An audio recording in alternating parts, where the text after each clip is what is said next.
Hi అండి. మనమైతే ఇప్పుడైతే క్రిస్పీ కార్న్ అయితే ప్రిపేర్ చేసుకుందాం. చూడండి ఇంట్లోనే. బయట అయితే చాలా రేట్ అయితే ఉండిద్ది కదా, మనమైతే ఇంట్లోనే ప్రిపేర్ చేసుకుందాం. నాలాగైతే మీరు కూడా చేసేయండి.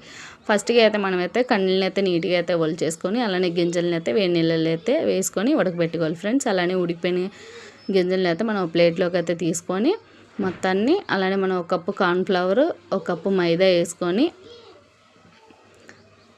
అలానే కారం కూడా వేసుకొని, సాల్ట్ అయితే తగినంత అయితే వేసుకొని మొత్తాన్ని నీట్గా అయితే కలిపేసుకోవాలి ఫ్రెండ్స్. పొడి పొడిగా అయితే కలుపుకోవాలి మనం. అలానే లాస్ట్లో మసాలా అయితే వేసుకొని మనమైతే వేసుకొని, అలానే డీప్ ఫ్రైగా అయితే ఆయిల్ పెట్టుకున్నాం కదా, దాంట్లో అయితే వేసేసుకుందాం.